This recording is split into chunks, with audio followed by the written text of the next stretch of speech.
Hey YouTube, Youth Director here, just back again trying to make a soundboard cart for our audio cart for marching band. Currently we are using a cart that is metal, which I like the metal, don't get me wrong, but it's hard to move around.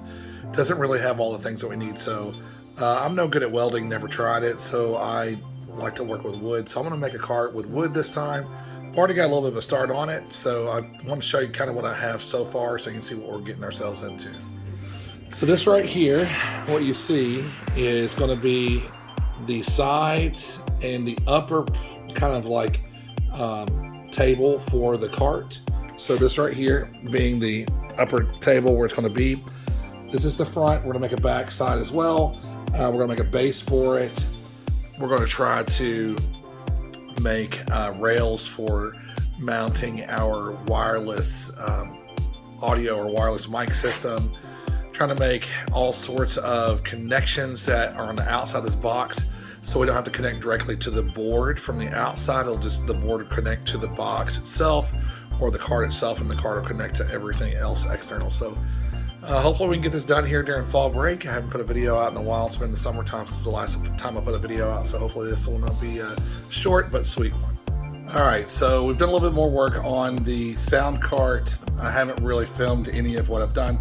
I'll talk a little bit about what I've done here just in a second.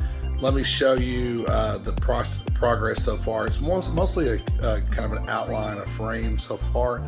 We have more of a base to put on this frame to help square it out even a little bit more and to be able to put the wheels on the bottom. So let me show you what we got here.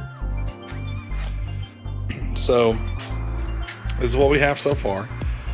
That is actually not legs on the bottom. Those are actually sticking up off the top because I'm going to build a lid to kind of help cover and protect this. And so these right here are going to have a lid over the top of this whole thing. I'm going to connect a piece of wood here to there, put a lid over it. That's going to be kind of like a tri-fold lid. And then the soundboard itself will sit probably on this side. I'll have a computer on this side. We have this slit here in the back to let all the wires go down through. In the back, we'll put a piece of wood and some nice foam kind of shock absorption. Down here on the bottom, we'll build a base down there on the bottom as well to be able to raise it up just a little bit more, and we'll put some 10-inch no flat casters on it. But let me show you what I've been using to do all of the holes for this. We have pocket holes, and so I'll have this special tool. You know, during the summer I used this special tool from Craig that helped me lift some plywood, a special tool that helped me to rip. It was kind of like a rip guide that helped me rip a long piece of plywood. And then I think I also used one as well, didn't show this one, but to do hinges for cabinets. I used to have a piece for that, a thing for that as well. So this right here is a pocket hole kind of jig for screws. Let me show you what I got. So this is it right here. So if you see these holes the way I have them, you basically stick this on here, you clamp it on, you get it right exactly where it needs to be. It does have a guide, so these little gray pieces right here are guides, as well as it tells you, you know, it'll focus. Here we go. 1.5 inches, 2 inches, excuse me, 1.5 inches, 3/4, and a 1/2 inch. And so that guide right there will tell you, according to the wood that you need, how deep it needs to be. It also has a couple of other pieces as well. So we have this drill bit right here, special drill bit. And let's see if you can see right there. It's kind of hard to see. But that little circle hole right there, let me get right up to it. And it won't focus. But that little circle hole right there, whenever you kind of screw in a little Allen wrench or an Allen screw into this, and it locks that ring a certain place on this to give you the right depth. And then you also have a special long drill bit, or not drill bit, but a screw kind of like attachment. And then you also have special screws. So it's all kind of proprietary, but we use those screws to put it together. So anyway, I'm excited about how this is going. You know, I plan on again, being able to have the soundboard hooked up to this cart and never have to mess anything with anything on the soundboard. I get to a contest, I'm having to plug and unplug and all sorts of stuff. Hopefully this will help negate that, and I can just plug into the actual cart itself. So let's get some more work done. All right, YouTube, done quite a bit more work on this project. Pretty much the framework is almost completely done, and I'll show you what I've done so far on this framework. Now I'm working on putting in the panels, the table kind of like that the mixer is going to sit on, and then kind of the platform underneath, and then the side panels. I'll have to go to the store to get some more wood, but I'll show you what I have right now. So as you can see, it's a pretty beefy soundboard cart. So these side panels right here, to give you an idea, I'm about to make one of these side panels right here, which is about 30 inches by 36 inches. This section right here is going to have a door on it so I can pull out the speaker cables. And this section right here will have a panel that will have a plug for an outlet for power, as well as 2 XLR outputs for the speaker connections.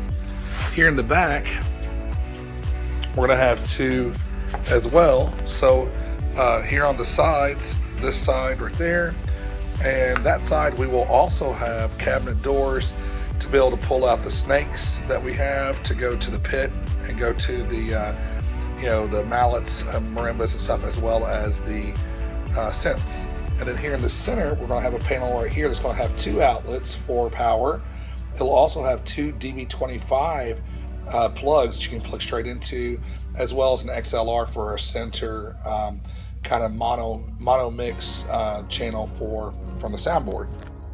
So this side's going to have the same thing. It's going to have a cabinet door right here to pull out the speaker cable, or speaker wire rather, and then a panel right here that will have outlet for power, as well as 2 XLR outlets. And we've already talked about the back here. This back is going to have a pass through right here to put all the wires through to go underneath. And the front, we put some rails. We're going to put rails right here. So this will have a rail there and a rail right here to mount all of our electronics. This front will have 1 panel that goes over the whole entire front. Of course, it's going to have 10-inch wheels on it as well. This is going to have a tri-fold top on it. So pretty excited about it. So we're going to get to work putting on the sides, and getting this thing to look like a box, and no one will be able to see all the hard work that went into it underneath it. But pretty excited about that. So I'm going to show you how I'm going to cut this panel really quick, so you guys kind of have an idea how to get a good, nice, solid cut. If you're like, this cut's like about 30 inches in, so it takes, I don't have a rip rail or rip guide to allow me to move my saw that far in, so I have to use a straight edge to run it against. So here we go. We have our straight edge right there. This is about 30 inches with 30 inches and 19/32 of an inch. But basically what we did was we have it sitting on top of another board, and then underneath there, I've got a piece of wood here, a spacer, and a spacer right there. That allows me to make this cut without it binding in the middle. And plus I can run my saw along that rail right there and get a nice straight cut. So I tried really hard here to get a nice straight cut. Just like I said, I put this straight edge on there and kind of clamped down right in the spot I thought I needed it to be in. But it really was slightly off, and you'll see in the upcoming parts of this video how it took me a while to get everything just right. And it still wasn't just right, but it was good enough to be able to move forward. So again, making sure everything is plumb and square is it's tough to do, and you think you have it until you start putting some stuff together, and then it's just slightly off. So definitely a pet peeve of mine to have things just a little bit off, but we made it work. All right, pretty straight. We may have to trim the edge just a little bit. I don't know if I have my straight edge just right.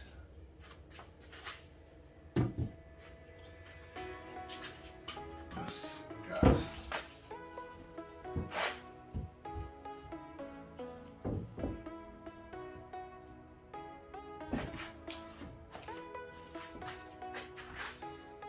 So we do have some overlap on the edges to allow for whenever I put this panel on the other, these panels on the other side as well. Looking pretty good.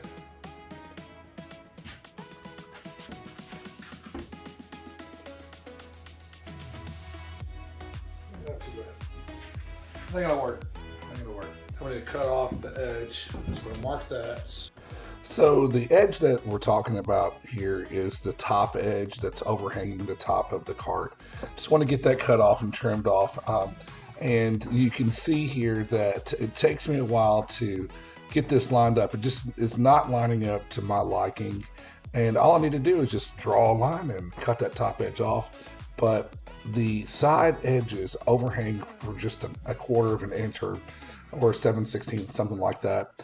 And so it's just not lining up. I want to make sure that whenever I put on the front panels and the back panels that it all has a nice clean edge. And so it takes me a while to get it where I want it, but we eventually get it there.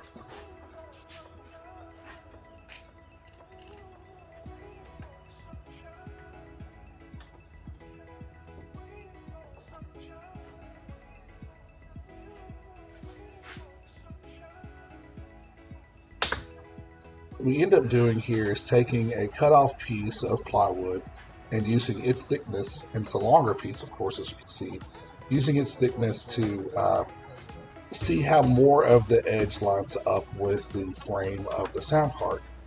And this worked out a lot better. What I eventually ended up doing was actually taking my little brad nailer and nailing this piece into the actual frame itself, and to ensure that the plywood, the side wall lined up with that. And I knew that whenever I had the front and the back pieces of plywood on, that it would line up with the side piece. So that's what we ended up doing, and it worked out nicely. All right. I don't know. Kind of close. I'm gonna mess with it a little bit more off camera, so I can get figured out. I actually put the sound card on its side and put this on the top on the other side. And I was able to trace out where the door is going to be. I'll have to make a little bit larger line, a little bit larger door, so it can actually hit the wood, so it doesn't go inside of the cabinet whenever it closes. Trace that out, traced out the lines to where the front trim is going to go, or the front panels are going to go, and I traced out the top that I'm about to cut off right now. So went ahead and got another little jig here from Craig to put on here to help me get a nice straight cut for the top right here. So I ended up using this rip guide because the last edge that I cut, I clamped down that straight edge and try to run it along that rail to keep a straight cut, and it wasn't as straight as I wanted it. So I wanted to make sure this one turned out good, and it did turn out pretty good. However, you'll see right here that my depth of my saw, I didn't realize it was a little off, so it wasn't as deep as it needed to be. So I actually had to kind of yank off the plywood and kind of fold it down there. See, it's hanging, and I just kind of yanked it off, but it wasn't too far off on the depth, but I got that going. And anyway, so yeah, this cut ended up a lot straighter than the one before.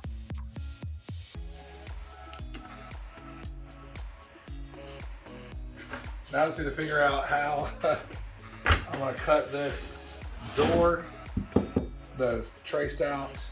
I want to get a good straight cut for it, so I might use my oscillating tool. We'll see.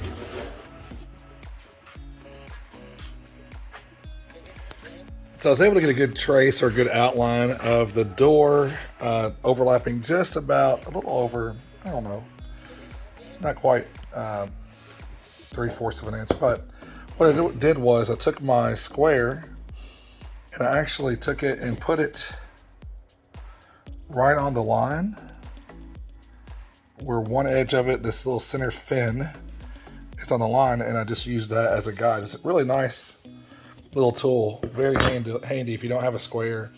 You can use them for so many different things, and so they're very, very useful, especially this type of square, which I can't remember. There's a name for this type of square. Can't remember what it's called. It's a speed square. There we go. So this is a Swanson speed square, but yeah, speed square, very, very useful tool. So able to get a nice, about a 1/2 inch edge on the door. Now this side's where the hinge is going to go, so that didn't put a extra edge lip on it. a nice 1/2 inch lip on the door. So now I'm going to see if I can find my oscillating tool so I can get this cut out with a nice clean cut. So we didn't end up using the oscillating tool because it wouldn't go through the plywood as well as I'd like. We ended up using a circular saw. The circular saw kind of floated a little bit, so the line isn't as straight as I'd like it to be, but we were able to cut out the door. You can barely see in this picture right here where we have the bucket underneath, the white bucket underneath the table, the opening for the door over there. It works, and it turned out fine in the end. We went ahead and put the soundboard on the cart just to kind of see what it looks like here. And so this is a good stopping point for the video. We're going to stop it right here.